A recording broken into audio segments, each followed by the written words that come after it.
Hello guys, welcome to our channel today. We're going to explain you about the sinking of the ship Titanic night, draped itself across the North Atlantic like a shroud of velvet, black and endless, punctured only by the faint shimmer of distant stars. The ocean was unnaturally still, a mirror stretched to the horizon, reflecting a silence so vast it seemed eternal. Upon that silence drifted a leviathan of steel and light, a floating city crowned with chandeliers and filled with the hum of music, laughter, and dreams. But beneath the surface, in the dark cathedral of the sea, ice drifted silently, ancient and indifferent. Fragments of glaciers calved from Greenland centuries ago, wandering south on cold currents, awaited chance encounters. They carried no malice, no intention, only the inevitability of physics and time. It remains one of the greatest paradoxes of modern history. A vessel hailed as the safest ever built, vanishing on its maiden voyage. A story of steel, ice, and silence. And a reminder that even the mightiest creations of human ambition remain fragile when set against the eternal weight of the SEI. In the final years of the 19th century, the world stood on the edge of transformation. The Industrial Revolution had forged a new age of steel and steam, of engines and empires. Cities swelled, factories roared, and mankind's confidence grew as iron skeletons rose into the sky and locomotives stitched continents together. Nature itself seemed to be yielding to human ingenuity. It was within this climate of ambition that a dream took shape, to build a ship not merely as a vessel, but as a monument. At the dawn of the 20th century, transatlantic travel was no longer a novelty. It was a highway of migration, commerce, and prestige.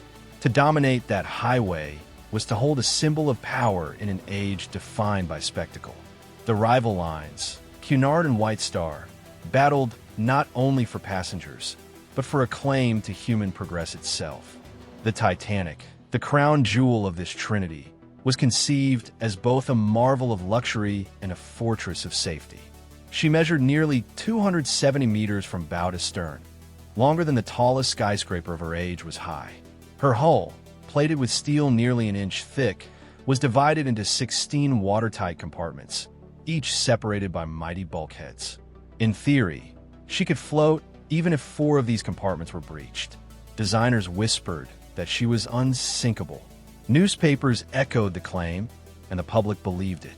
Yet beneath the grandeur lay science, mathematics, and material constraints. Naval architects like Thomas Andrews calculated buoyancy with precision, studying the Archimedean laws of displacement that had governed ships since antiquity. The Titanic's double-bottomed hull, her compartmentalized structure, her massive rudder, and 3 giant propellers, all were feats of applied physics. She displaced over 46,000 tons of seawater, a weight that pressed the laws of hydrostatics to their limits. To many, she was the perfect harmony of theory and engineering. But this harmony carried with it a subtle dissonance. For all her watertight compartments, the walls between them rose only partway to the deck. Water, once inside, could spill over like liquid rising in a series of cups. In design rooms, it was seen as a compromise, a balance between safety and practicality. Yet compromise is the language of risk, and risk is the shadow that trails ambition. In the laboratories of physics, unseen connections to Titanic's fate were already written. Steel, when chilled, becomes brittle. Rivets, when stressed, can shear. Forces of impact, once in motion, follow Newton's unyielding laws. The Titanic was not immune to these truths. She was only as strong as her weakest seam, her most vulnerable joint. Her destiny was hidden not in her grandeur, but in the quiet mathematics of her construction. And yet, on that spring day in Belfast, no one could imagine her undoing. Workers stood in awe at the scale of what their hands had wrought. The early years of the 20th century unfolded like a pageant of triumph. Industry thundered across continents, steamships shrieked in harbors, and railways threaded the earth with steel veins. Humanity, for the first time, began to believe that no frontier was beyond its grasp. The Edwardian age was gilded with certainty. Certainty in progress, in empire, in science, in man's ability to conquer the chaos of nature. It was an era intoxicated by invention. The telephone carried voices across distance, the light bulb bent night into day, and the first airplanes trembled into the sky. In laboratories, radium glowed like bottled lightning. Einstein was reshaping time and space with equations that whispered of a universe stranger than imagination. To the Edwardian mind, the march of progress was relentless and irreversible. Each discovery seemed to announce that the world was under control, that human intellect could outwit chance, tame danger, and domesticate the very elements. Within this climate of optimism rose the Titanic, not as an isolated project, but as the perfect expression of an age. She was not simply a ship, she was a declaration. A steel testament that mankind had transcended limitation. For centuries, oceans had humbled explorers, storms had swallowed fleets, and ice had crushed wooden hulls into splinters. But now, with industrial might at its peak, the sea appeared no longer as a master but as a stage. And the Titanic was its crown jewel. To call her unsinkable was more than marketing. It was a philosophy. Engineers believed it, newspapers repeated it, and society accepted it. In an age when physics seemed to be rewriting reality, but behind that word lay the quiet machinery of psychology. Safety, once imagined, becomes a lens that distorts judgment. Belief in invincibility breeds carelessness.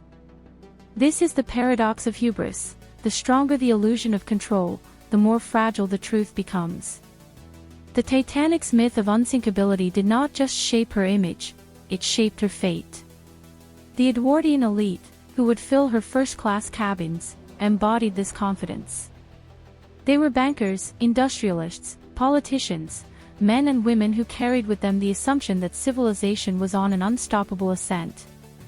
The Titanic was their floating palace, a mirror of their world, chandeliers glistening with electric light, Turkish baths steaming in marble, orchestras playing waltzes into the night. She was built not only to carry passengers, but to embody the belief that progress could be made manifest in steel. Yet progress, in its glory, often blinds. The Titanic carried lifeboats for barely half of those aboard, not by accident, but by design. Regulations of the time required lifeboats only in proportion to a ship's tonnage, not its capacity. And besides, it was argued, lifeboats were unnecessary. To many, they were unsightly clutter, spoiling the lines of the ship. Why prepare for disaster when disaster was declared impossible? As the Titanic prepared for her maiden voyage, the public imagination was stirred not by fear, but by awe. Newspapers printed glowing accounts of her size, her luxury, her supposed invulnerability. Passengers, boarding at Southampton, spoke with wonder that such a ship could never be sunk. It was not just optimism, it was conviction.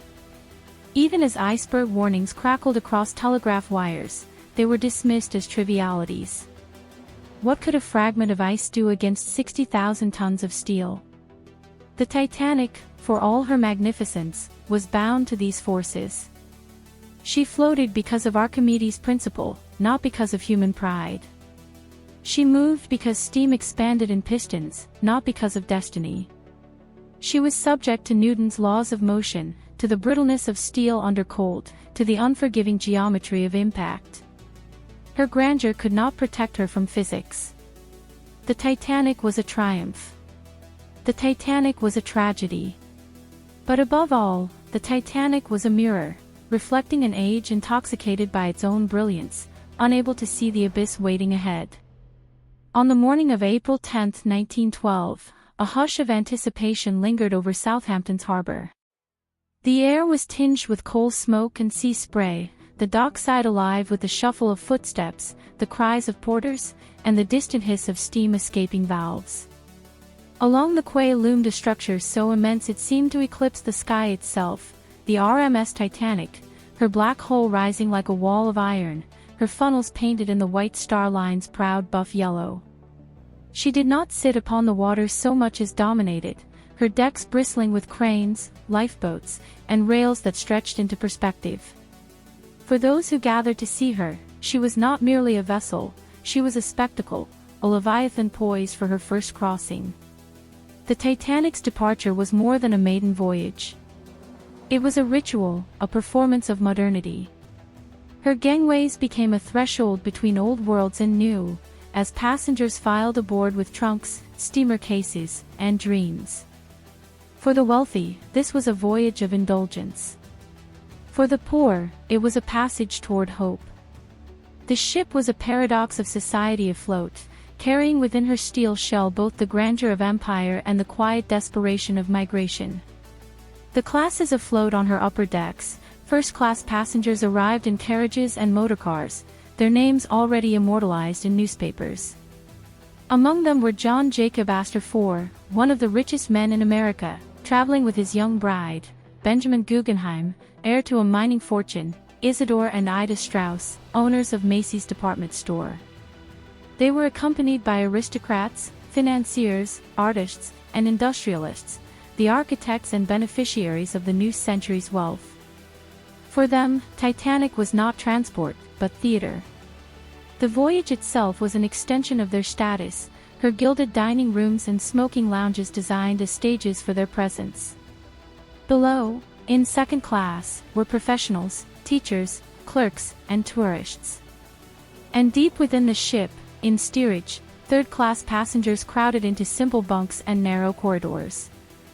They were Irish farmers, Scandinavian laborers, Armenian immigrants, and countless others, carrying the weight of lives left behind.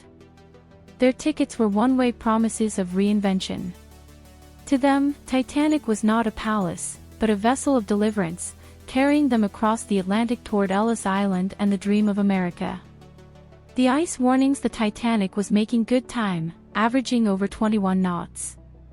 Her engines drove her forward with steady power, the sea calm beneath her keel. Captain Edward Smith, a veteran sailor nearing retirement, commanded with quiet confidence.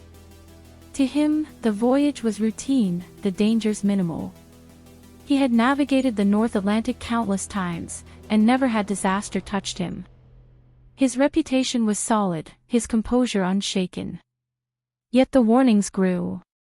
Wireless reports described icebergs and pack ice directly in Titanic's path. Some messages never reached the bridge, lost amid the flood of passenger telegrams. Others were acknowledged but dismissed. The ship pressed onward, her lights gleaming against the vast dark, as though the very concept of danger was unthinkable. The calm before on the foremast, lookouts Frederick Fleet and Reginald Lee peered into the dark through the crow's nest. Their eyes strained, but their vision was unassisted. The ship's binoculars, locked in a cabinet, had been misplaced before departure, and the key was in the pocket of an officer left behind in Southampton. The men watched with nothing but naked sight, searching for shadows in the black. Passengers below felt no apprehension. The decks hummed with conversation, music, and laughter.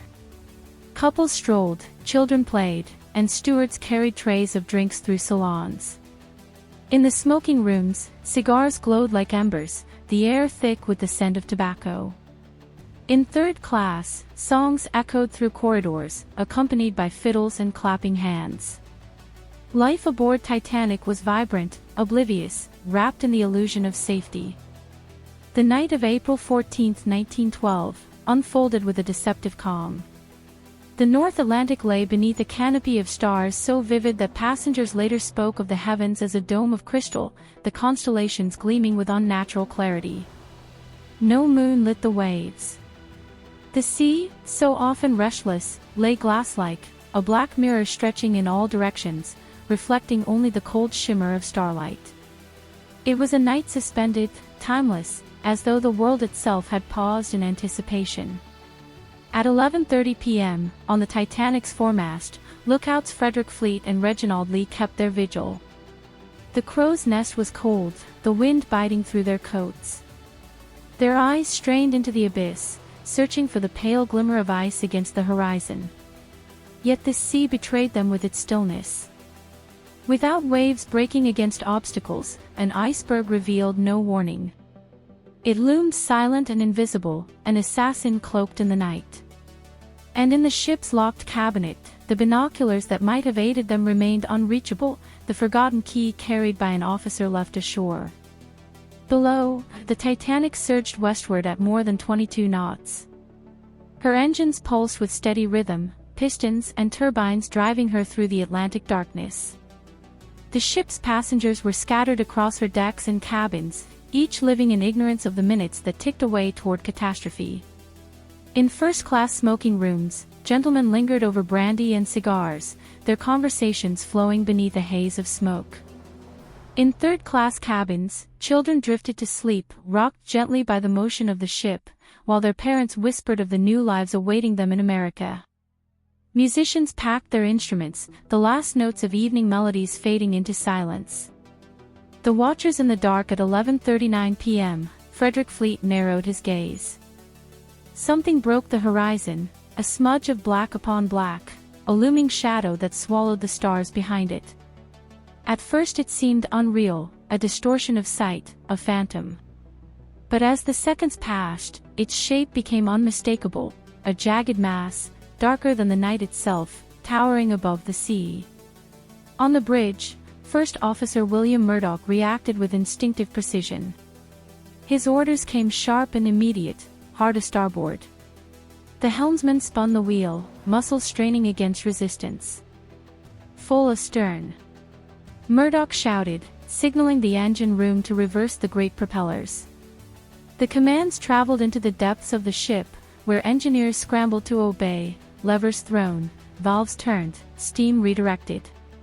The moment of impact at 11:40 p.m., the iceberg struck.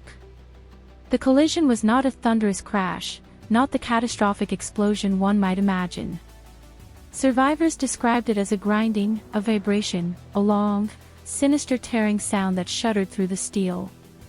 Some felt only a gentle quiver beneath their feet, as though the ship had brushed against a sandbar. In cabins, the jolt was so slight that many dismissed it entirely, turning over in their sleep. But below the waterline, in the Titanic's hidden anatomy, the wound was mortal.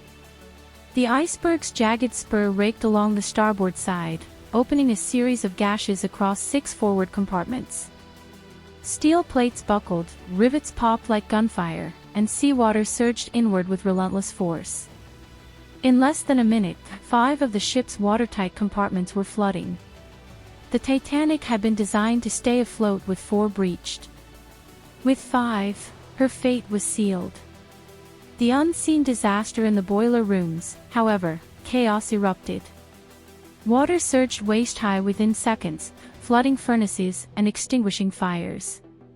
Men scrambled up ladders, escaping as compartments filled with a roar. Doors sealed behind them, massive watertight barriers dropping into place. The engineers knew the truth even before the bridge did. The sea was pouring in faster than pumps could expel it. The ship was wounded, and the wound was fatal. Captain Edward Smith, summoned to the bridge, demanded an assessment. The Titanic had struck the iceberg at 11:40 p.m. Now, as midnight approached, the great ship drifted quietly in the Atlantic, her engines stilled, her lights blazing against the dark. On the surface, there was no chaos, no spectacle of destruction. The decks remained steady, the air crisp, the sea calm. Passengers wandered, some curious, some annoyed, others entirely unaware of the wound below. But within her iron body, water pressed forward with unstoppable intent. Minute by minute, the bow sank lower, seawater surging into compartments designed to resist the unthinkable. The watertight doors, though sealed, could not prevent the flood from rising over bulkheads, cascading like dark waterfalls from one chamber to the next. The Titanic's fate, already calculated by Thomas Andrews, was not a question of if, but of when. 2 hours, perhaps a little more, was all that remained. The awakening of the passengers. In first-class cabins, stewards moved from door to door, knocking gently, urging passengers to dress warmly and don life jackets. The wealthy grumbled at the disturbance, irritated at the thought of standing in the cold night air. Few imagined true danger. The ship, so vast, seemed immovable beneath their feet.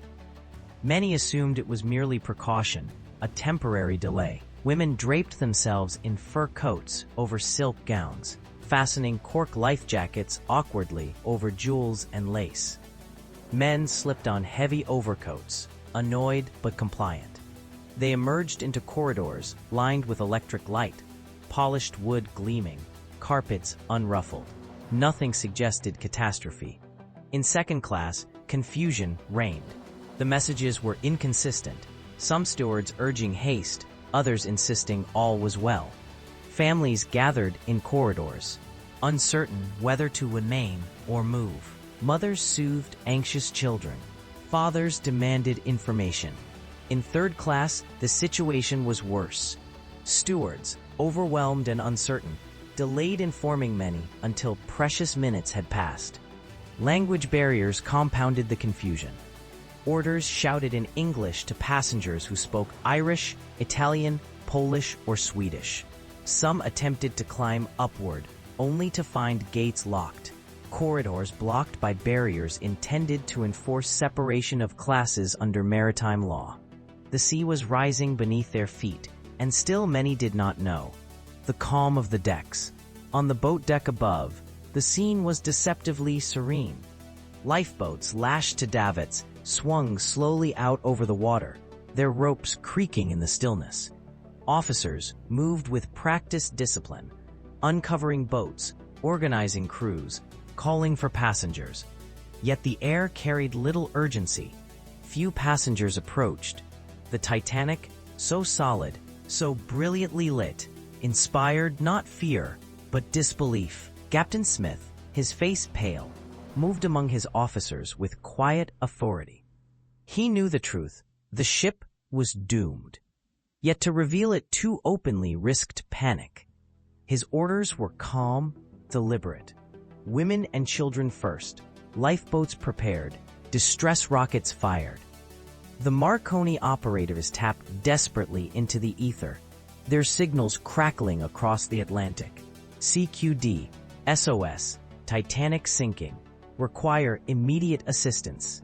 Some ships responded, others did not. The nearest, the Carpathia, was 4 hours away, too far. The first boats lowered at 12:25 a.m. The first lifeboat was lowered. Number 7, starboard side, capable of carrying 65 souls, descended into the black Atlantic with barely half its seats filled. Fear had not yet awakened in the passengers. Many resisted leaving the warmth and safety of the Titanic for the cold uncertainty of a small boat. Officers urged, pleaded, commanded, but still the boats went down half empty, precious space wasted in disbelief. From the decks, those watching could not comprehend the urgency. The Titanic appeared as strong as ever, her lights blazing, her decks level. Why abandon such security for a fragile craft upon the icy sea? To many, the command seemed absurd, and so hesitation reigned, even as the ocean claimed the bow, inch by inch. A music of denial. To soothe the gathering unease, the ship's band assembled on deck. Their instruments gleamed in the electric light, their bows and fingers steady despite the cold. They played waltzes, ragtime, and popular melodies of the day. Music of reassurance, of normalcy. Notes drifted across the decks, carried on the still night air. A soundtrack of denial. Passengers listened, reassured by the calm. If the musicians played, surely danger was distant. Couples lingered, children laughed, conversation resumed. The music was a lullaby against reality, a fragile shield against the truth rising from below. The descent deepens, yet the sea did not pause. Water surged through the mailroom, drowning sacks of letters bound for America. It swallowed boiler rooms, silencing furnaces one by one. The Titanic's bow pressed lower, her stern lifting imperceptibly. The angle was slight, but noticeable to those who watched carefully. Glasses sliding across tables, doors swinging shut of their own accord. In the wireless room, Phillips and Bride worked furiously, their hands aching from the key, sweat freezing on their brows. The signals flew. SOS, SOS, we are sinking fast, require immediate help. Ships answered, but distances mocked the urgency. The Californian, only 20 miles away, lay silent, its wireless operator asleep, its crew unaware of the rockets that now burst white into the sky. The dawn of realization. By 12:45 a.m., the truth began to seep into the minds of the passengers. The list of the deck, slight but undeniable, made walking awkward. Water reached lower decks where once only laughter had echoed. Lifeboats descended one after another, many still half empty, their occupants shivering in the dark as they watched the ship loom above them. Impossibly vast, impossibly bright. Thomas Andrews moved tirelessly through the ship, urging passengers to put on life jackets, guiding them toward the boats. He carried no illusion. His ship was dying, and he would die with it. His voice remained calm, his hands steady, as though by his composure he could grant others courage. The night of April 15th deepened into its coldest hours. The Titanic's bow sank lower, the tilt of her decks steepening with every passing minute. What began as inconvenience became certainty. The ship was dying, and as she descended, the struggle for survival unfolded in fragments of courage, desperation, sacrifice, and fear. The weight of choice. By 1:45 a.m., most of the forward lifeboats had gone. On the starboard and port sides alike, wooden shells now bobbed in the black Atlantic, half lit by the glow of the Titanic's deck lights. Within them, passengers huddled under blankets, the cold gnawing at their faces, breath steaming in the air. Some boats were overcrowded, men clinging to the gunwales for lack of seats. Others still floated half-empty, lowered in haste or in disbelief during the earliest minutes, space forever wasted. On deck, officers shouted orders with urgency, voices rising over the din of groaning steel. "Women and children first," they cried, enforcing the ancient code of the sea. Husbands stepped aside, faces taut, placing wives and children into boats with trembling hands. Some men tried to follow, pleading, bargaining, insisting on family unity. Others attempted to slip aboard in the shadows, only to be forced back at gunpoint. A hierarchy of survival was imposed, not by nature, but by human decision.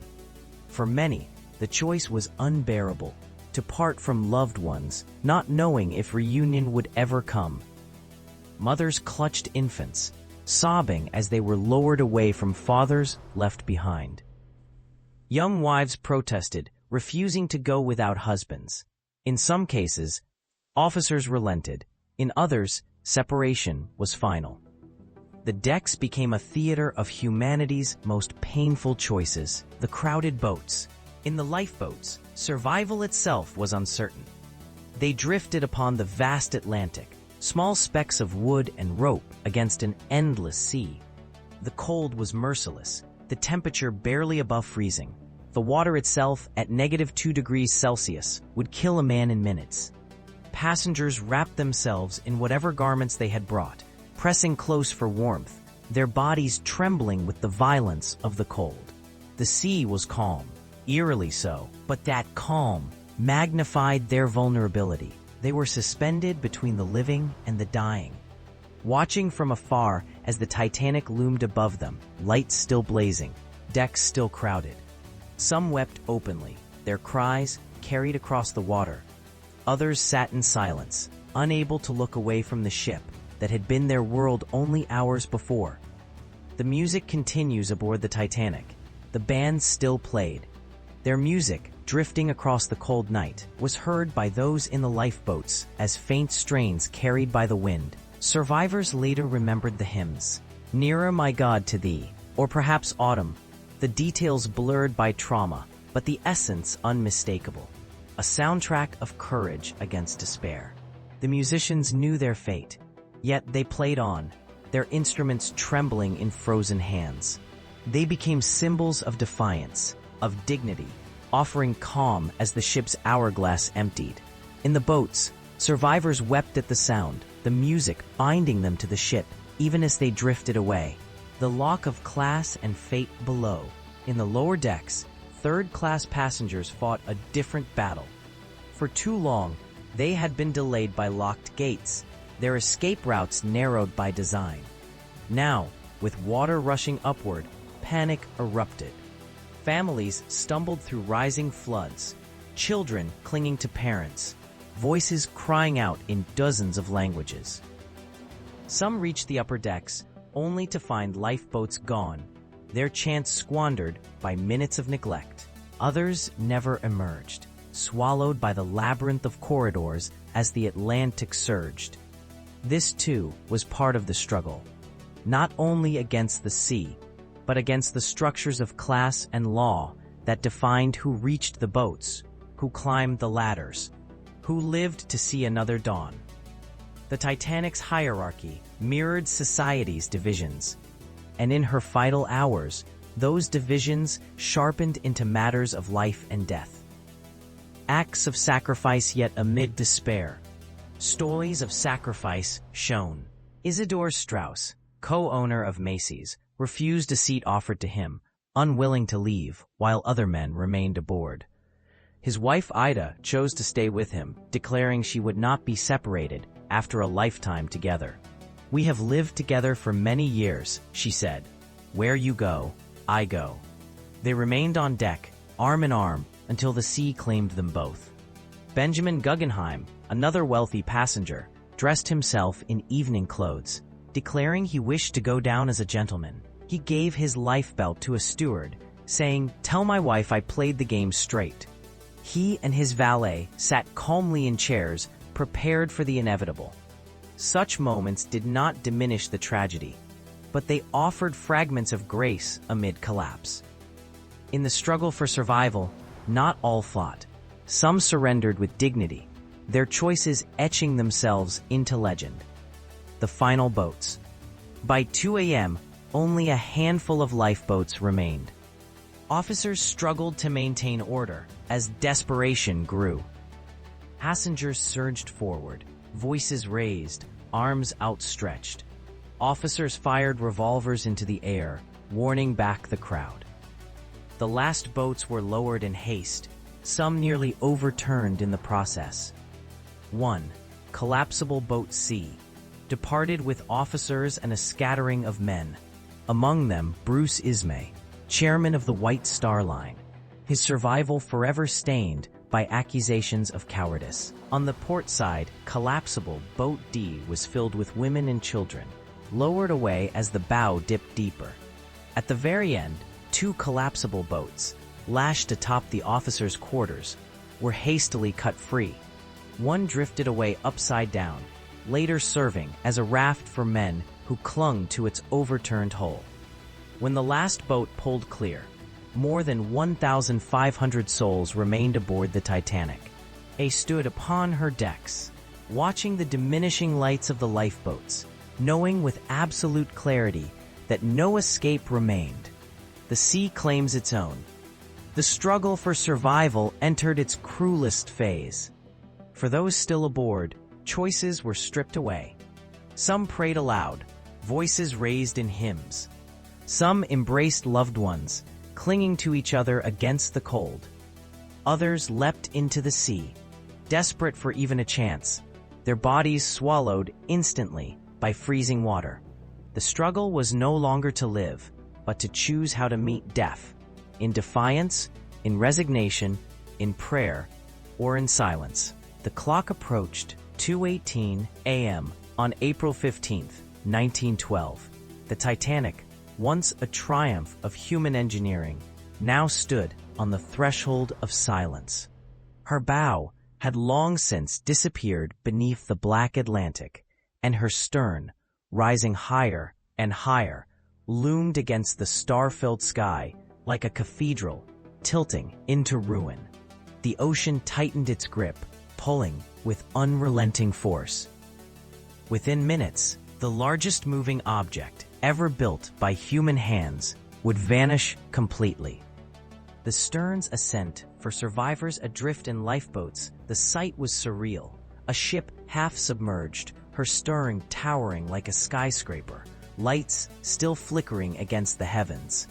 Some described her silhouette as almost graceful, as though she were attempting one last ascent into the night sky before being claimed forever. Others remembered the terror of that angle. Deck chairs sliding, bodies tumbling, lifeboat davits groaning under impossible strain. The break at 2:19 a.m., with a sound that survivors compared to the roar of thunder or the splitting of mountains. The Titanic broke. Modern forensic studies, computer simulations, hydrodynamic tests, and sonar mapping of the wreck reveal the mechanics of this cataclysm. As the angle increased past 30 degrees, the stresses concentrated near the third funnel, at the base of the ship's strongest decks. Steel plates began to tear. Rivets, already weakened by low-grade iron, popped in violent succession. Then the keel itself, the ship's spine, fractured. The break began beneath the surface. Survivors saw sparks, flashes of light, and then the midsection tearing apart. The stern momentarily fell back level, as though freed from the weight of the bow. But relief was brief. The bow nearly flooded, plunged rapidly into the abyss, dragging cables, funnels, and fragments of deck with it. The stern, now robbed of counterweight, lifted nearly vertical, propellers glistening in the moonlight. The human chaos. At the very top, men and women clustered around the stern rail, their last refuge. Survivors in lifeboats recalled seeing them silhouetted against the sky, a dark mass of humanity huddled at the highest point. For a moment, they seemed suspended, defiant figures standing upon the edge of eternity. Then the stern began its final climb. The descent. At 2:20 a.m., gravity claimed the last fragment of the Titanic. The stern rose nearly vertical, towering 200 feet into the night, then began its final plunge. Survivors described the sight as apocalyptic, portholes glowing beneath the surface as water rushed in, the ship groaning like a wounded animal, air trapped within, escaping in a cacophony of explosions. Physics completed what ice had begun. As the stern descended, pressure forces tore it apart. Bulkheads collapsed inward. Decks imploded as trapped air pockets burst outward, sending geysers of debris to the surface. Scientists later confirmed that as the stern sank, sections of hull peeled away, exposing cabins and corridors to the sea. The once proud ship was now a scattering of fragments, dragged downward into the blackness, 2.5 miles below. The sound of the end. One survivor, Jack Thayer, later said, "The ship seemed to break in two. There was a great noise, a loud crash, and then a groaning roar as she went under. I never shall forget the terrible cry of the people. The ocean, so calm and still, had become an amphitheater of human sorrow. Within minutes, the great ship was gone, leaving only debris, lifeboats, and the voices of the dying scattered across the waves. Science beneath the waves." Decades later, when Robert Ballard's team discovered the wreck in 1985, the truth of these final moments was confirmed. Two great halves of the Titanic lay separated on the ocean floor, nearly 600 meters apart, surrounded by a debris field of china, shoes, and personal belongings. Hydrodynamic analysis revealed why. As the stern plunged, it briefly floated before filling completely. During that descent, immense water pressure compressed air pockets until walls gave way explosively. The result was a violent scattering, tearing the stern apart piece by piece. What survivors had seen, explosions, bursts of light, fragments flying upward, were not illusions. They were the physical death throes of a ship collapsing under forces no engineer could have imagined. The last voices. Perhaps the most haunting detail of the final moments was not the ship itself, but the soundscape of human loss. Hundreds of men, women, and children entered the water as the Titanic vanished. They wore life jackets, but buoyancy could not save them from the cold. Within 2 minutes, hypothermia began its assault. In less than 20, consciousness failed. Within 20 minutes, almost all were gone. Philosophical reflection. The Titanic's final moments were more than the sinking of a ship. They were a collapse of certainty itself. For an age intoxicated by progress, she had been a floating monument to invincibility, a palace of steel that seemed to defy nature. But in the span of 2 hours and 40 minutes, that illusion crumbled. The ship's descent was not only physical, but symbolic. It was the bowing of human ambition before the quiet indifference of the universe. The iceberg had not raged. It had merely stood unmoving. The ocean had not stormed. It had remained glass-like, patient, and in that stillness, humanity's most audacious creation dissolved. Modern science reconstructs the breakup in equations and simulations, in stress diagrams and pressure models. But the meaning of those final moments lies not only in physics, but in philosophy. Titanic's death reminds us that mastery is temporary, that progress is fragile, and that the sea, like time itself, waits for all. Aftermath on the surface. When the Titanic was gone, silence reigned. The survivors in lifeboats sat in stunned disbelief, staring at the empty horizon where once a city had floated. Only scattered debris remained, wooden chairs, planks, fragments of cargo, bobbing gently in the starlight. Some could not look away. Others buried their faces, unable to witness what they had survived. For all, the moment carried an unshakable weight. They had seen the impossible undone, the unsinkable sink. At 2:20 a.m., the Atlantic was empty again. The Titanic, in all her grandeur, existed only in memory. The Titanic was gone. At 2:20 a.m., the greatest ship the world had ever seen slipped beneath the Atlantic, leaving behind only fragments of wood, scattered debris, and the fragile shells of lifeboats drifting in the dark. Where once electric light had blazed against the stars, now there was only emptiness. The horizon unbroken, the sea indifferent, the sky vast and merciless. For those who remained, silence did not come immediately.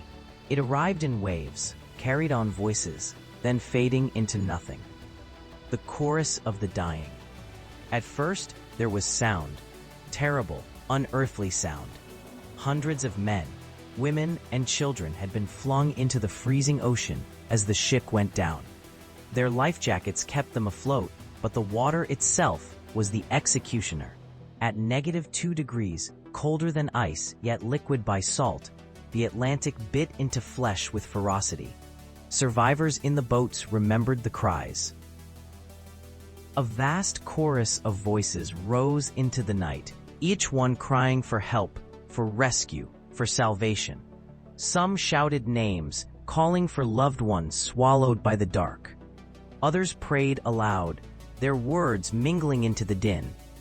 One lifeboat survivor would later say, "It was like nothing human, a dreadful sound, a great moan, a sort of sobbing wail. It lasted for several minutes, maybe more than an hour. Then, gradually, it grew fainter and fainter." The science of cold water explains why. In the first minute of immersion, the body undergoes cold shock, a violent gasp reflex, hyperventilation, and a spike in heart rate. Many drowned within seconds, unable to control their breathing. Those who survived that first minute faced a crueler clock. Within 10 minutes, muscle strength began to fail. Arms and legs stiffened, unable to swim. After 15 minutes, confusion set in. By 20, most were unconscious. Death followed quickly. From the lifeboats, this process was heard in real time. 1,000 voices, dwindling to hundreds, to dozens, to a few, until silence reigned once more. Survivors would carry that sound in memory for the rest of their lives. Adrift in the black. When the cries faded, the lifeboats found themselves suspended in an otherworldly stillness. The Atlantic stretched endlessly around them, a black mirror beneath a sky of stars. The sea was calm, almost mocking in its serenity. To those in the boats, it felt unnatural, as though nature itself had chosen indifference as its final verdict. The lifeboats drifted in scattered groups. Some, half full, had space but not the will to return for those in the water. Others were dangerously overloaded, passengers clinging to the sides. Arguments broke out. Some urged rowing back to pluck the drowning from the sea. But officers feared being swamped, the boats capsized by desperate men, and so most stayed where they were, watching, listening, haunted by the knowledge that rescue was near, yet forbidden. Here lay one of the Titanic's darkest moral burdens. Survivors spoke of guilt, of the silence in which they sat, while hundreds perished only yards away. One man would later confess, "We heard them calling, but no one moved." It was the most terrible part of all. The physics of cold. To understand that night is also to understand the cruelty of water itself. At temperatures just below freezing, hypothermia works with relentless efficiency. The human body, warm-blooded and fragile, loses heat 25 times faster in water than in air. Medical science describes the stages: cold shock response, uncontrolled breathing, panic, risk of drowning, short-term emotion, loss of muscle coordination, inability to swim, hypothermia onset, confusion, fatigue, slow pulse, final stage, unconsciousness, then cardiac arrest. For the Titanic's victims, this sequence unfolded beneath the starlit Atlantic. Science reduces it to numbers: 10 minutes, 15 minutes, 20. But for those who listened from the lifeboats, it was not numbers, but voices, fading one by one until nothing remained. The haunting silence. When silence finally came, it was almost unbearable. Survivors sat in the boats, shivering beneath blankets or coats, their breath freezing in the night air. The silence was not empty, but heavy, filled with absence, with everything that had been lost.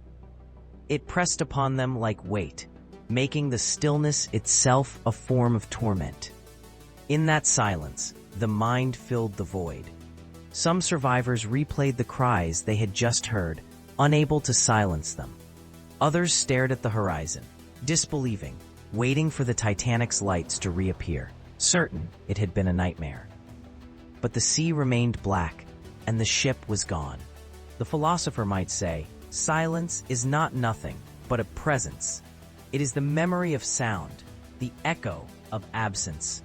For the Titanic's survivors, silence became the companion of grief, a reminder that they had lived when so many had not. The cold hours. Time moved differently in those lifeboats. Minutes stretched into hours, each one marked by deeper cold, by stiffer limbs, by the growing weight of exhaustion. The boats rocked gently, their passengers huddled together, seeking warmth and human contact. Mothers clutched children, trying to shield them from the night air. Men rowed in slow rhythm, hands blistered, bodies drained. Some boats quarreled, tempers fraying in fear. Others prayed aloud, reciting hymns into the dark. Most sat in silence, conserving strength, eyes fixed on the horizon. Medical science tells us that in such conditions, hypothermia creeps even upon those above the water. The body loses heat steadily, its core temperature falling degree by degree. Shivering becomes violent, then ceases. Confusion sets in. In those boats, survival was not guaranteed. The lifeboats offered escape from the sea, but not from the cold. The night had been endless. 4 hours of drifting, shivering, waiting. 4 hours of silence broken only by the creak of oars, the slap of water, and the faint sobs of the living. Yet at last, the horizon began to change. A faint gray touched the edge of the Atlantic, soft as breath. Dawn was coming, and with it, salvation. The first light, when the sun rose, it revealed a scene at once beautiful and terrible. The sea was calm, glass-like, reflecting a sky of pale fire. But scattered across it were fragments of catastrophe: wooden planks, shattered furniture, cork life jackets, and the frozen stillness of bodies drifting in the swell. The survivors, huddled in their boats, now saw fully what the night had hidden. And then came the sight that lifted them from despair: smoke on the horizon. A thin line, dark against the brightening sky. It grew steadily, the outline of a ship taking shape. The Carpathia had arrived. The Carpathia's race hours earlier, Captain Arthur Rostron had received Titanic's distress call. Without hesitation, he turned his ship toward the coordinates, ordering full speed despite the threat of ice. He redirected all power to the engines, cut heating to passenger cabins, and commanded his crew to prepare for survivors. Blankets, food, makeshift hospitals, all were readied in haste. Rostron's urgency was born of instinct and compassion. He would drive his ship into danger if it meant saving even a few lives. Now, as dawn revealed the scattered boats, the Carpathia slowed her engines, maneuvering carefully among the debris. Her crew lined the rails, throwing ropes, lowering ladders, extending nets. The rescue had begun. The hauling aboard for the survivors, the approach of the Carpathia was overwhelming. Relief surged through their exhausted bodies, mingled with disbelief. Some wept openly, sobs shaking their frozen frames. Others sat in silence, too drained even for joy.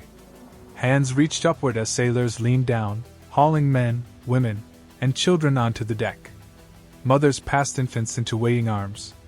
The elderly were lifted bodily, wrapped in blankets the moment they touched the deck. Many collapsed the instant they were safe, their bodies surrendering after hours of endurance.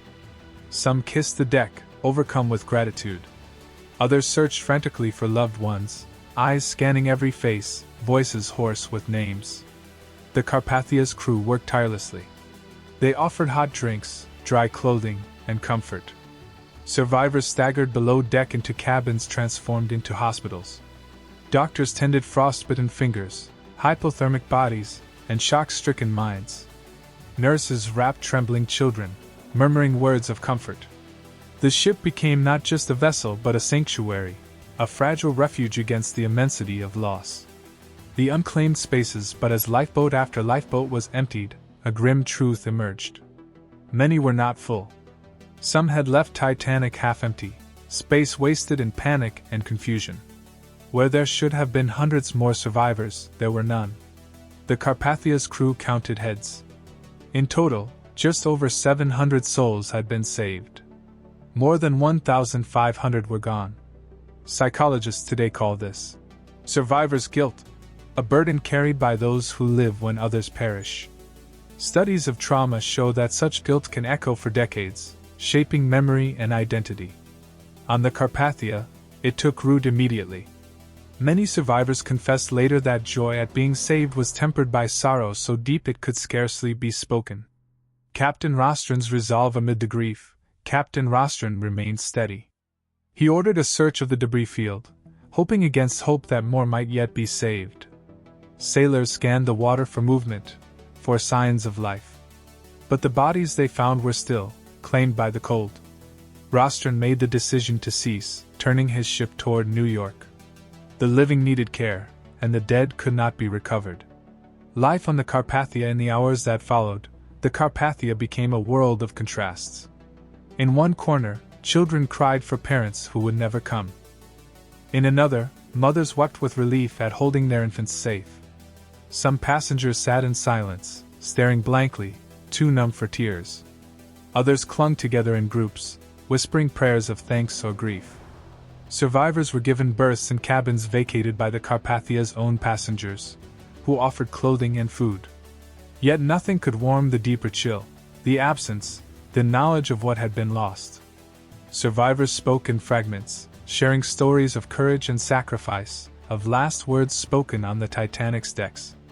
Names circulated: Strauss, Guggenheim, Captain Smith, the musicians who played to the end. Each story became a thread in the tapestry of remembrance, forming even as grief was raw. The weight of memory. Modern psychology helps explain what survivors endured in those hours. Trauma imprints itself upon the brain with unusual clarity. Survivors often recalled the disaster in vivid detail decades later, the sounds, the cold, the cries. This phenomenon, known as flashbulb memory, occurs when emotion sears experience into long-term recall. Yet memory is not always merciful. Survivors also carried nightmares, recurring visions, and an enduring sense of helplessness. The emotional collisions. As the Carpathia steamed westward, survivors collided with reality. Families reunited with relief, embracing through tears. Others searched in vain, realizing that those they loved were gone. The ship's saloon became a place of both mourning and gratitude, where survivors clung to one another, strangers bound by shared catastrophe. The absence of the Titanic. One detail struck many survivors most forcefully: the sheer emptiness where the Titanic had been. Hours before, she had been a floating city, lights blazing, music playing. Now, nothing remained but memory. For those aboard the Carpathia, the absence itself was revelation. Humanity's greatest ship, pride of an era, had been erased by a single encounter with ice. Scientists later described this as a paradigm shift, a collapse of certainty. The Titanic was not merely a ship, but a symbol of human progress. Her loss forced a reevaluation of technology, of arrogance, of the limits of control. To survivors, this was not theory but lived experience. They had seen the unsinkable sink, and nothing could erase that knowledge. Messages to the world. Philosophical reflection. Rescue is not only salvation, it is revelation. To be saved is to confront what has been lost, to see survival not as triumph but as burden. The Carpathia offered warmth, food, and life. But it could not erase the cries of the dying, nor the emptiness where the Titanic had stood. Philosophically, rescue is a paradox. It affirms the value of life, yet sharpens awareness of mortality. It brings relief, yet deepens grief. For the Titanic survivors, the Carpathia was a lifeline, but also a mirror in which they saw the fragility of existence, the arrogance of progress, the indifference of the sea. The Carpathia glided into New York Harbor on a rain-soaked night, its decks heavy not only with survivors but with silence. Thousands waited at the docks, craning for glimpses of the saved, but what disembarked was more than people. It was memory, raw and unshaped, spilling into a city that would never understand its full weight. Survivors stepped onto land as though into another world. Their clothes were borrowed, their faces pale with exhaustion, their eyes hollowed by a night that would follow them forever. Families embraced with desperate relief, but for many, there was no one to meet them. Inquiries awaited, reporters clamored, and whispers of blame hung in the air. Yet the truest story lived not in public words, but in the private shadows carried within each survivor's mind. The silence of survivors. For many, memory was unbearable. Entire lifetimes would pass in which Titanic was scarcely spoken of at home. Children of survivors often recalled only fragments: a father who would grow quiet when April came, a mother who wept at the sound of ship whistles, an uncle who refused to set foot on the sea again. Silence became a form of armor, a way to hold back the flood of recollection that threatened to undo them. Psychologists now understand this as a natural response to trauma. The brain, when overwhelmed by catastrophic stress, encodes memory with unusual intensity. Sounds, sights, even smells are seared into neural pathways. Yet these memories are fragmented, disjointed, more like shards of glass than a coherent picture. Survivors carried these shards all their lives, sharp edges hidden beneath the fabric of daily existence. Flashbulb imprints. Modern neuroscience calls this flashbulb memory, moments so charged with emotion that they are etched in startling clarity. Survivors remembered the tilt of the decks, the cries in the darkness, the way the stars reflected on the still Atlantic. Some described the sounds, a groan of metal, a thunder of collapse, that haunted their dreams decades later. But memory is not perfect. Trauma alters perception. Some survivors swore they saw the ship break in two, while others insisted it sank intact. Only in the late 20th century, with the wreck discovered, was truth confirmed. What this revealed was not dishonesty, but the malleability of human memory under duress. The brain reconstructs, filling gaps with fragments of imagination, yet always colored by fear. The inquiries, both Britain and the United States convened inquiries in the wake of the disaster. Survivors were called to testify, forced to relive what they wished most to forget. Senators asked them to recount the night minute by minute. Barristers pressed for details of lifeboats, orders, the captain's final moments. Some spoke steadily, their voices hollow but controlled. Others broke down in tears, words collapsing under the strain of memory. Each testimony became a public record, yet behind the words lay private torment. To translate chaos into language was itself a wound. Psychologists now recognize this as a central struggle of trauma, the difficulty of converting experience into narrative, of making sense of the senseless. Survivors' guilt for those who lived, guilt was a shadow that never lifted. Men who survived when women and children had drowned questioned their own worthiness. Mothers who lost children, yet lived themselves, carried a grief beyond expression. Some survivors avoided the sea forever, yet found no peace on land. Others pursued lives of extraordinary achievement, as though to justify their survival. Survivors' guilt is a well-documented phenomenon. Studies of war veterans, disaster victims, and accident survivors reveal a common thread: the torment of asking, "Why me?" The Titanic amplified this guilt through stark contrasts. Lifeboats launched half-empty, others left behind on deck, decisions made in seconds that determined life or death. Memory preserved not only what happened, but the unbearable question of choice. The children of memory for the youngest. Survivors, memory was both clearer and more elusive. Many children remembered fragments: the chill of the air, the sight of their parents' faces, the glow of lights on black water. Yet they grew up shaped by stories retold by others, blending personal memory with collective myth. Neuroscience tells us that childhood memories are uniquely vulnerable to distortion. The hippocampus, the brain's archivist, is still developing. For Titanic's child survivors, recollection was like a painting retouched by many hands, their own, their families, and the world's fascination with the disaster. Nightmares and shadows long after, survivors reported dreams that carried them back to that night.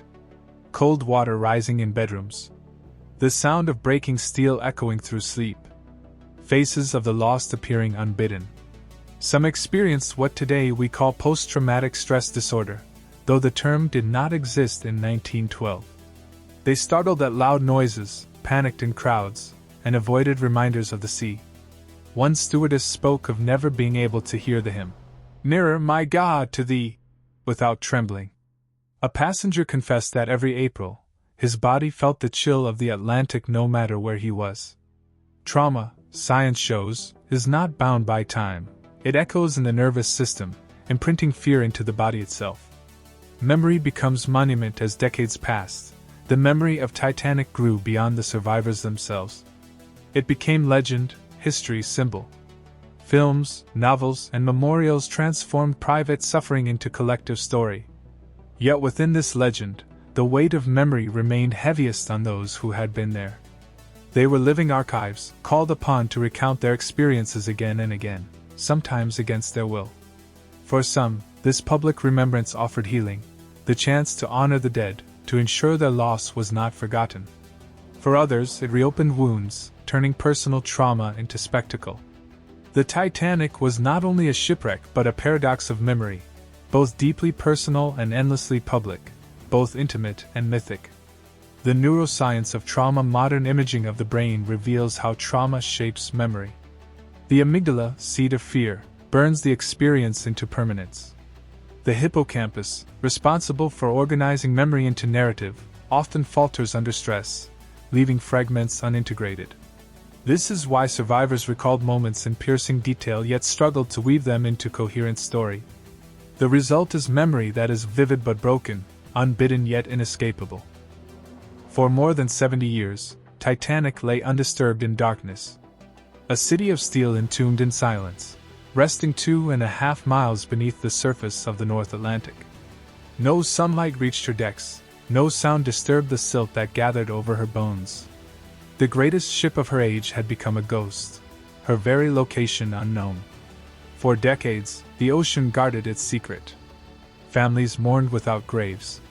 Historians debated, sailors speculated, but the Atlantic remained mute. It was as though the sea itself had swallowed the ship not only in body, but in memory.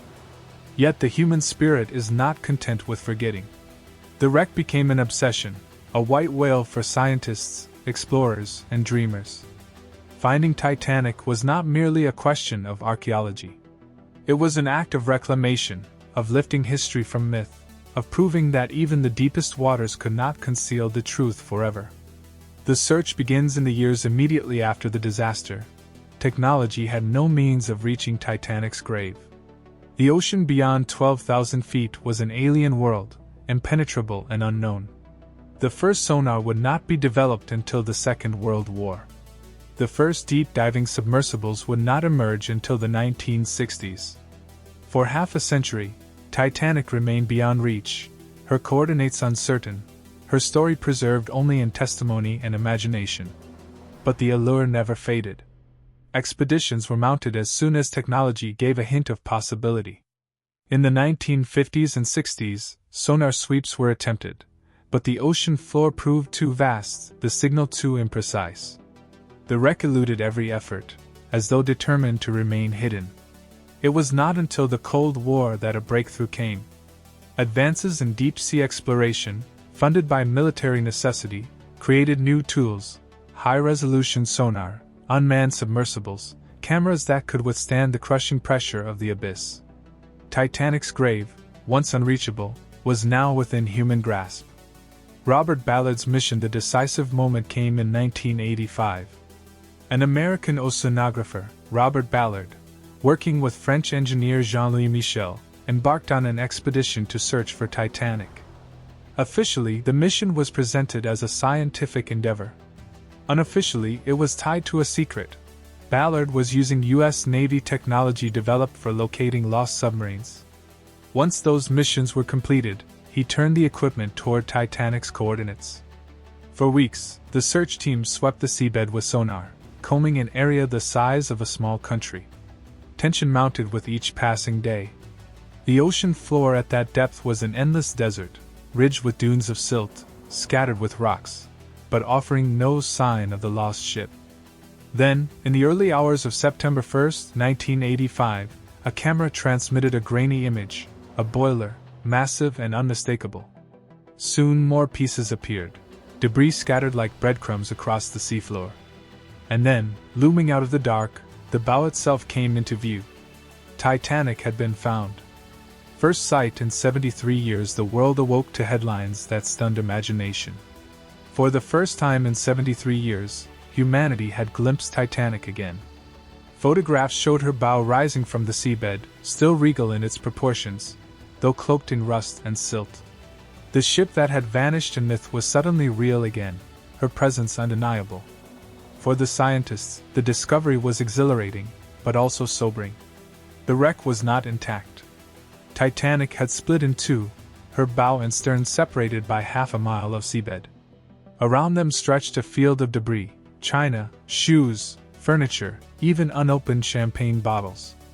The grandeur of the ship was shattered, reduced to fragments scattered across the ocean floor.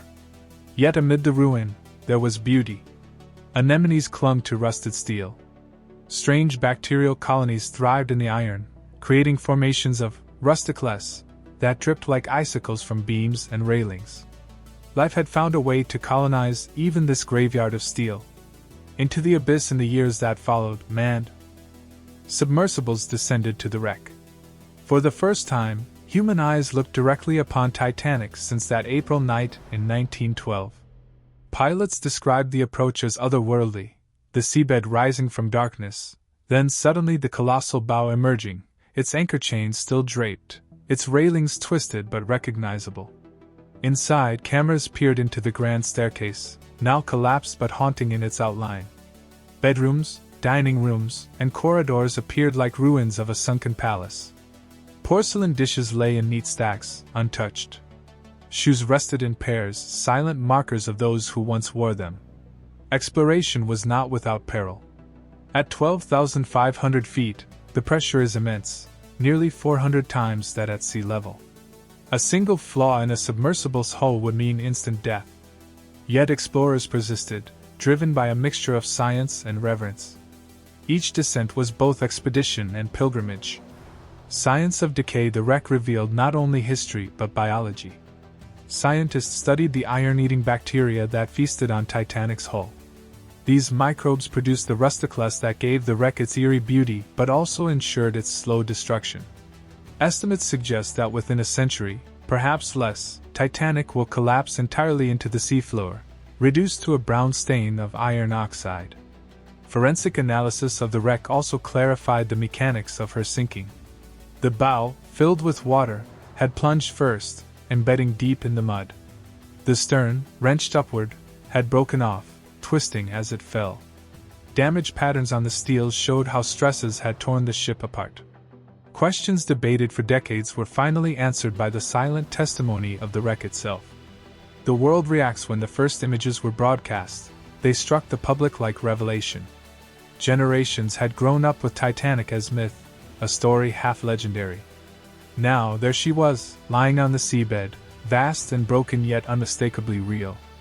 It was as though time itself had folded, bringing the past into the present. For survivors still living in 1985, the discovery was deeply emotional. Some wept at the thought of the ship resting in peace at last. Others objected to her disturbance, fearing that exploration violated a grave. Debate raged over whether the wreck should be left untouched, a sacred memorial, or studied and salvaged as part of history. Museums displayed artifacts recovered from the seabed, jewelry, clothing, even menus from the last dinner served aboard. Visitors gazed upon them with awe, yet some questioned the morality of removing such items from their resting place. The Titanic, even in death, stirred conflict between curiosity and reverence. Yet that archive was also fragile, dissolving with each passing year. Scientists who study the wreck speak of a race against time, to document, to map, to learn, before the ship is gone forever. In this sense, Titanic's story continues, not only of loss, but of impermanence, of the inevitability of decay. Philosophical reflection. The revelation of the wreck was more than scientific. It was existential. For in seeing Titanic again, humanity confronted both its own hubris and its own longing. We seek to master the sea, yet return endlessly to its depths in search of what we have lost. We build monuments to progress, yet are haunted when they fall. We let memory fade, then dig it up again, unwilling to let go. The myths and the truth. When Titanic slipped beneath the Atlantic in the early hours of April 15, 1912, the silence of the ocean was quickly replaced by the noise of human imagination. News raced across telegraphs and newspapers, distorted by haste, inflated by rumor, and softened or sharpened by grief. In that silence of uncertainty, myths were born. They became scaffolding for a story too large, too raw, too impossible to accept without the balm of narrative.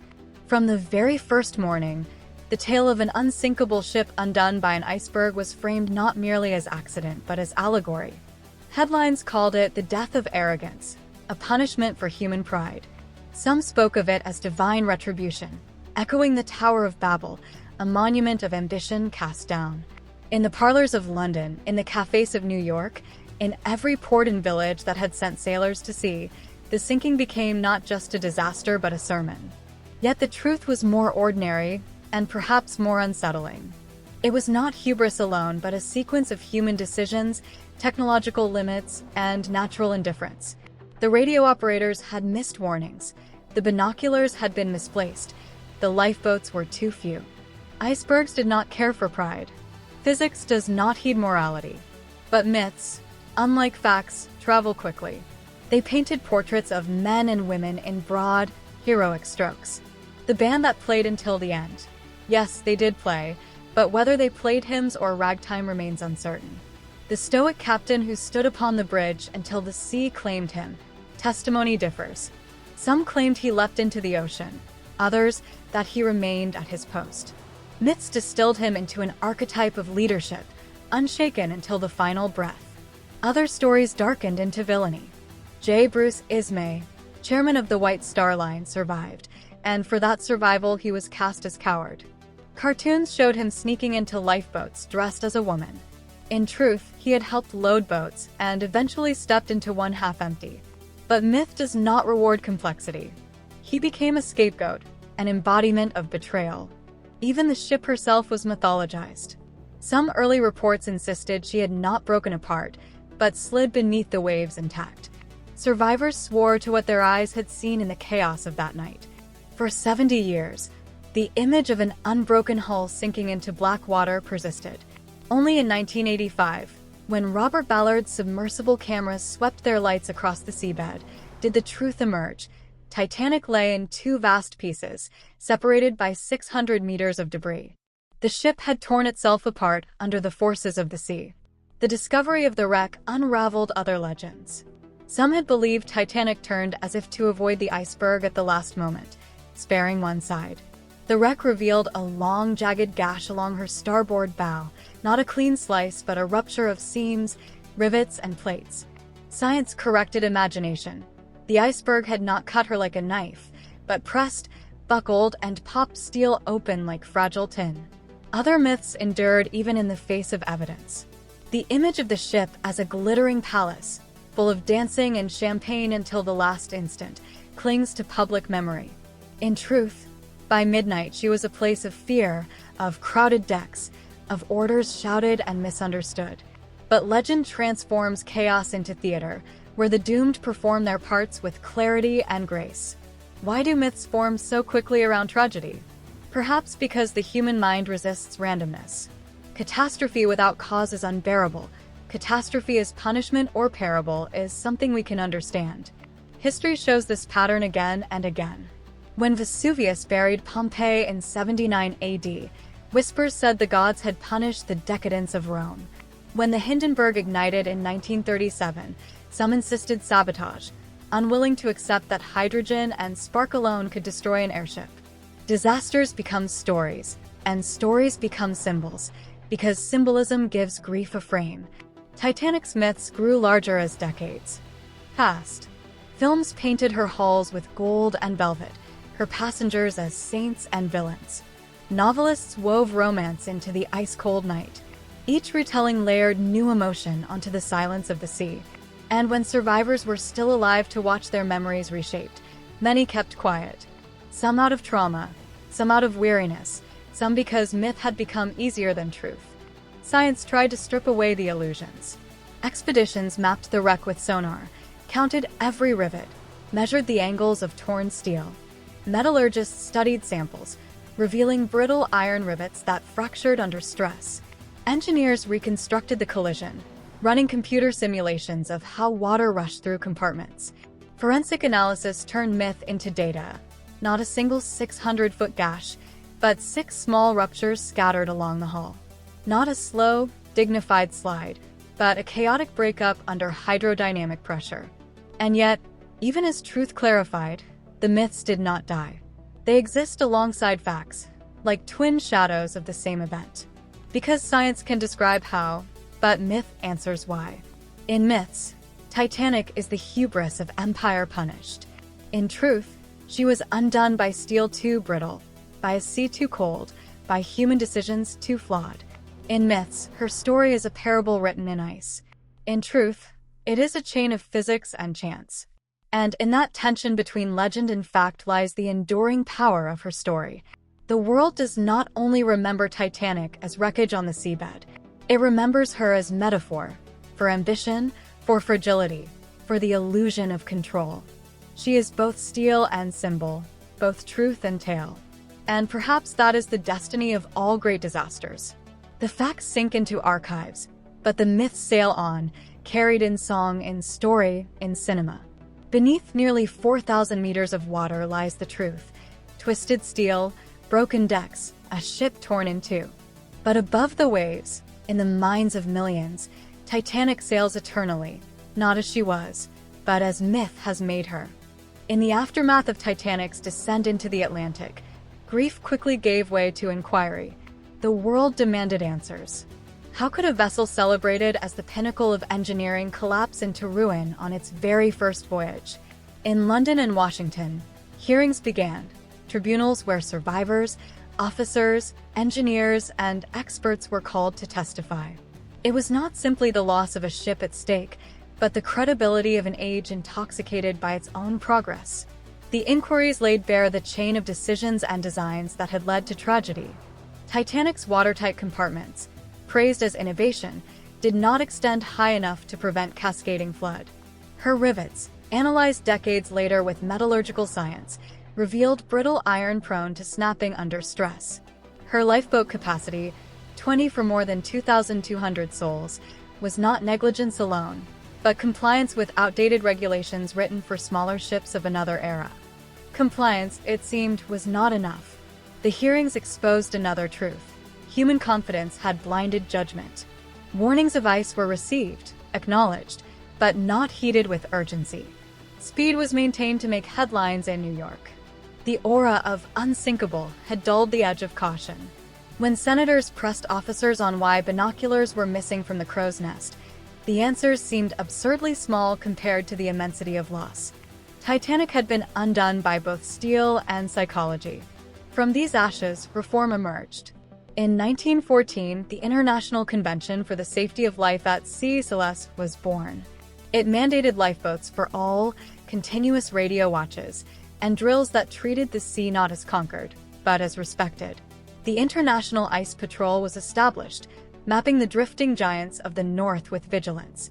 What had been oversight became doctrine, carved into maritime law. Science, too, took lessons. The physics of steel in cold temperatures, once overlooked, became a field of study. Shipbuilders learned to design hulls with redundancy, their strength spread across frames rather than focused in vulnerable seams. Hydrodynamics was reconsidered, the way water rushes through compartments, the stresses of sinking, the pressures of collision. In laboratories, Titanic became not only a wreck but a classroom. And yet, the lessons of Titanic did not remain confined to ships. The pattern of hubris and humility echoed across the century. In 1986, the Challenger shuttle lifted into a clear Florida sky, declared safe despite warnings about O-rings in cold weather. 73 seconds later, it disintegrated, watched live by millions. Engineers had raised alarms, but the culture of confidence, the pressure of spectacle, had drowned them. The same arc as Titanic, brilliance undone by the neglect of caution. Chernobyl, too, bore the pattern. An experimental test, rushed and unguarded, ignored the warnings of its own science. In April 1986, the reactor core erupted, releasing a fire that burned invisible and deadly across nations. Hubris, again, paid its price in human lives. Titanic's lessons, it seemed, were not singular, but cyclical. Humanity learns safety in the wake of disaster, only to forget under the intoxication of progress, relearning again at unbearable cost. Each catastrophe is a mirror, reflecting the tension between ambition and humility. Yet something deeper lingers in Titanic's reforms.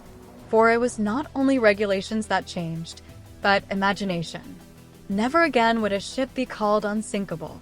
The myth of mastery had been pierced, and though human progress continued, building rockets, reactors, skyscrapers, a shadow of caution followed.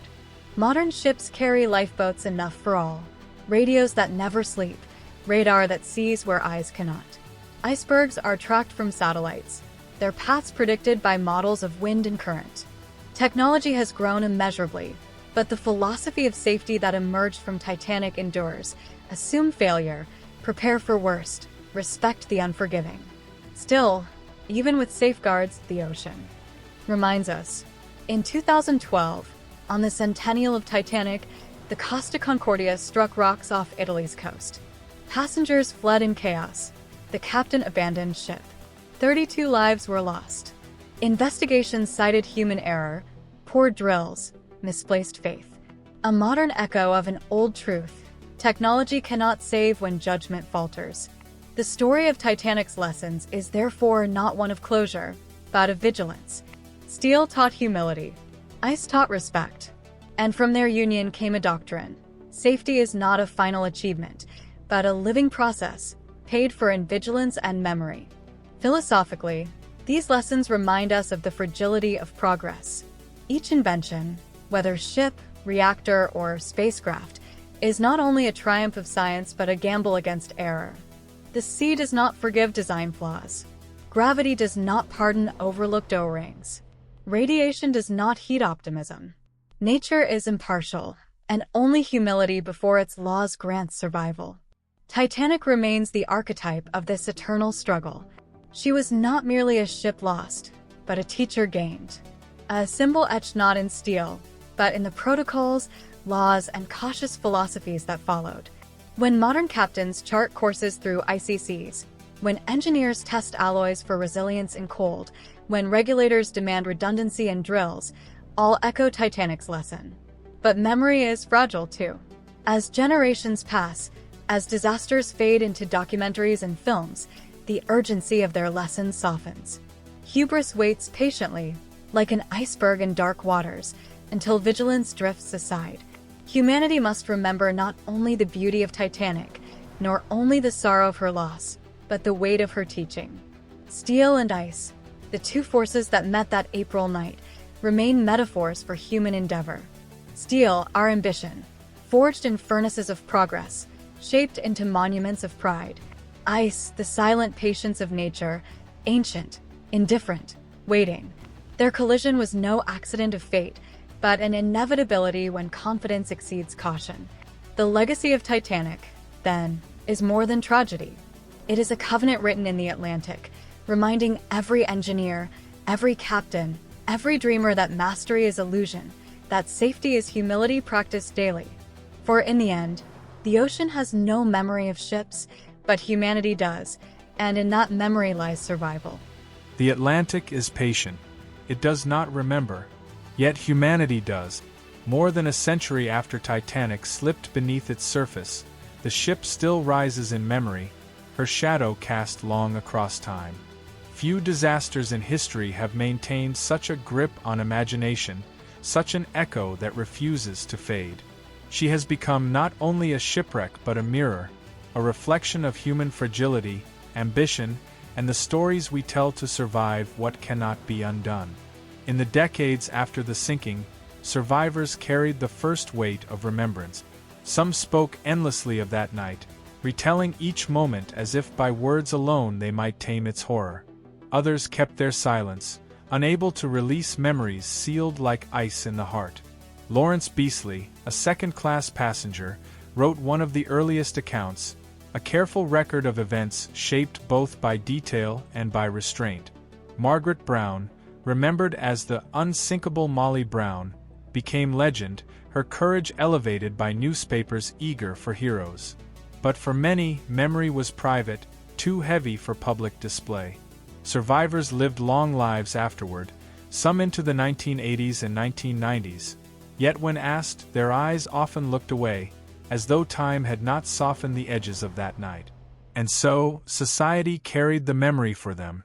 In Belfast, where Titanic had been born, shipyard workers erected a modest stone memorial, a tribute to the lost sons of Harland Wolff. In Southampton, Liverpool, Halifax, New York, names were etched into granite, marble, bronze. Lists of the dead, names without bodies, became anchors of grief. These monuments stood as islands of memory, reminders that steel and ambition had met their limits in one April night. As generations passed, remembrance changed its form. Museums gathered artifacts. China plates lifted from the seabed, rusted steel rivets, fragments of wood, even letters written on Titanic stationery, their ink smudged by salt and time. Each artifact became more than object. It was a bridge between worlds, a piece of ordinary life frozen at the threshold of tragedy. Visitors who pressed their faces against glass cases in exhibitions felt the thinness of time, as if the weight of loss still pressed from behind the relics. Yet it was not only monuments and museums that carried Titanic forward. It was art, novels, plays, and eventually film. In 1958, the British film A Night to Remember brought survivor testimony to life, its stark black and white imagery framing the disaster with sober clarity. Decades later, James Cameron's 1997 film Titanic reshaped the story for new generations, marrying fact and romance in a spectacle that became one of the most seen narratives of all time. For millions, Titanic became not just history but cinema, her sinking seared into collective memory through orchestras, love stories, and the flicker of screen. Some scholars worried that myth had overtaken truth, that art had drowned the complexity of events beneath melodrama. But art has its own power. Where inquiry reports reached only dusty shelves, films, novels, and music carried the echo into every home, ensuring Titanic was never forgotten. In this sense, myth and truth work together, myth to captivate, truth to remind, each sustaining memory in their own way. Science, too, joined this chorus of remembrance. When Robert Ballard's expedition in 1985 revealed the wreck, the world witnessed history returning from the abyss. Images of Titanic's bow, still majestic in ruin, were broadcast across nations. Restless, colonies of iron-eating bacteria, draped her steel like ghostly lace. The wreck became both grave and laboratory. Scientists studied her decay, learning how iron succumbs to bacteria in the deep ocean, how a ship becomes part of the sea itself. Each expedition was framed with reverence, exploration, not intrusion. For the wreck is not only evidence, but tomb. And in this paradox lies Titanic's enduring echo. She is remembered in two languages, science and symbol. Science tells of rivets and watertight compartments, of cold water and hypothermia, of brittle steel and hydrodynamic forces. Symbol tells of pride and fragility, of luxury and loss, of humanity facing the vast indifference of nature. Neither alone is sufficient. Together they create a story that transcends history, one that speaks to every generation anew. Today, Titanic's name is invoked far beyond the ocean. Politicians speak of Titanic warnings when economies or climates drift toward danger. Writers describe modern technologies, skyscrapers, airplanes, even artificial intelligence, as potential Titanics, triumphs that may hide fatal flaws. The image of a ship, brilliant and doomed, has become shorthand for the fragility of all human enterprise. And perhaps this is why Titanic's echo endures while other tragedies fade. She is more than an accident. She is metaphor. Pompeii was consumed by fire, the Hindenburg by flame, Challenger by sky. Each lingers in history, but Titanic carries a resonance broader than her steel. She represents the eternal collision between ambition and humility, progress and precaution, hubris and nature. She is the reminder that even in the age of triumph, a single night can unravel the illusion of control. But echoes change with time. For the centennial in 2012, memorial cruises retraced Titanic's path. Choirs sang hymns into the midnight air. Descendants of passengers and crew stood on decks, reading names aloud as if summoning them from the sea. In Belfast, a vast glass and steel museum rose, its walls shaped like a ship's prow, its galleries a walk through history. Visitors passed through the clang of virtual shipyards, the glitter of reconstructed cabins, the silence of lifeboat decks. It is not spectacle alone, but education, a place where science, story, and sorrow converge. Survivors are gone now. The last, Milvina Dean, died in 2009. She had been an infant in arms, too young to remember the night itself, yet her life was defined by its shadow. With her passing, living memory ended. And yet the echo remains louder than ever, carried not by voices but by culture, science, and art. There is a lesson in this endurance. Disasters that become metaphor outlive those that remain only fact. Titanic became universal not because of tonnage or casualties alone, but because her story reflects something primal, the fragility of human ambition when set against the silence of nature. Every time humanity builds higher, faster, larger, the name surfaces again. When climate scientists warn of warming seas and rising icebergs of another kind, they speak of Titanic, of warnings ignored, of luxury steaming ahead while danger lies unseen. When engineers caution against blind faith in technology, they invoke Titanic, a parable in steel and ice. And so, her echo is not only remembrance but warning. A century later, she speaks not of the past alone but of the present, and the choices yet to come. In the stillness of the Atlantic, Titanic decays, rusticless eating her bones until one day she will vanish entirely into the sea that claimed her. But in memory, she remains unsinkable. Her story is taught in schools, her image lives in films, her lessons are inscribed in law. Her symbol resurfaces whenever ambition oversteps caution. The echo of Titanic is the echo of fragility. It reminds us that every ship we launch, whether of steel or science or civilization itself, sails not only on the waters of triumph, but upon currents of uncertainty. To forget her is to risk repeating her. To remember her is to honor not only the lost, but the truth they left behind. Titanic sails still, not upon the ocean, but through time itself, her wake stretching endlessly behind her, carrying both memory and warning into the horizon of the human story.